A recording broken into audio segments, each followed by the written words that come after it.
Hey guys, I wanted to take the time to make a video dissecting a round from VCT2 NA Challengers playoffs a few weeks ago. This was map 3 of FaZe vs 100 Thieves on Breeze, and I think what 100 Thieves did here on the pistol round was very good for understanding how to move around the map with purpose, how to play together, and how information sets you up for more favorable engagements. This video is presented by Razer.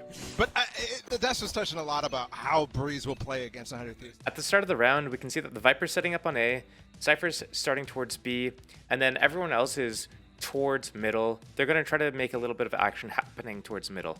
The Viper knows that his job towards A, he's going to be playing like kind of like retakey. The Cypher towards B, he's going to be playing a little bit retakey. They're both playing basically like, hey guys, we're here just that in case like the enemy comes here, we got the info and we're going to play for the retake. What the rest of the team's going to do, the KO is going to knife towards B. He's going to get the info. Are they coming B or not? And then if they are, they're going to be able to like make a fast reaction. Cypher's going to slow them down, whatever. Sova's going to dart down mid, and this is going to allow the Jet to walk down middle and try to take space and close the gap at middle. Between the KO, the Jet, and the Sova, they're going to try to like fight anybody that's at middle right away. And then based off of the dart, the knife, and the Jet's like push, they're going to be able to know where the enemy is going to be going and kind of like make that next step, make that next plan. As the round plays out, we're going to see that Jet is going to fight the Chamber and he's going to die, but the KO is going to come and peek out. And he's actually going to trade out the Jet.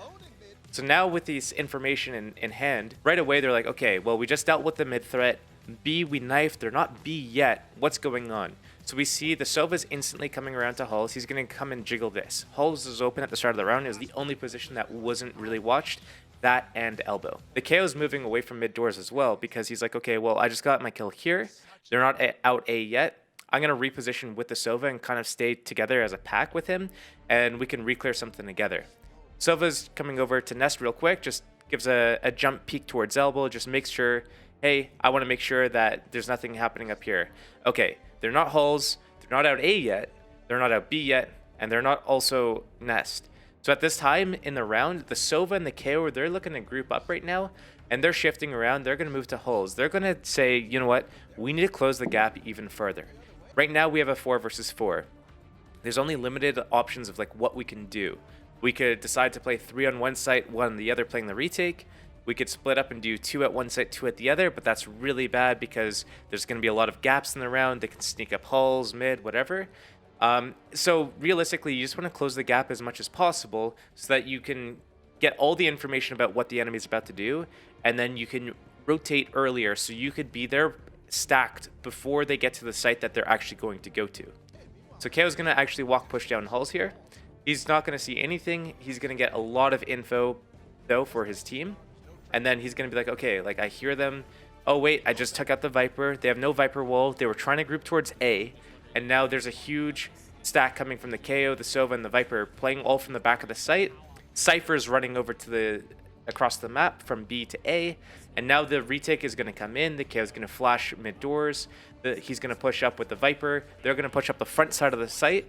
And at the same time as this is happening, the Sova is going to sit back yellow, holding the left side.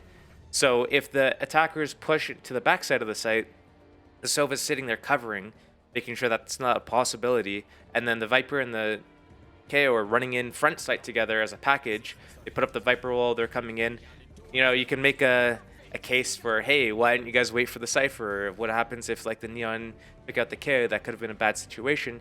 But for the most part, the rotations were the big part of what happened here. The rotation was that they started mid, they took the fight, they moved, they cleared Hulls together, they pushed Hulls, they got all the info, and had the enemy been going B instead, they would have had that information, they would have had fast flanks, the Sova and the Viper would have rotated to B and helped out the Cypher if it was a B hit. So this rotation was very strong for 100 Thieves, never standing around idly, never just letting the attackers do whatever they want. They were making sure that whatever they did, they were one step ahead of the attackers, they were anticipating the attackers' next move, and they were never in a static place where they're just like, oh, I'm just going to sit A, and I'm going to stay A for like a minute 40. They're moving around constantly, but they're not moving around too much, and it's all deliberate. There's a purpose to it. They're not just moving around for the sake of moving around. They're moving around with a purpose. Thanks for watching this video presented by Razer. Let me know in the comments below what topics you would like to see me cover in the future.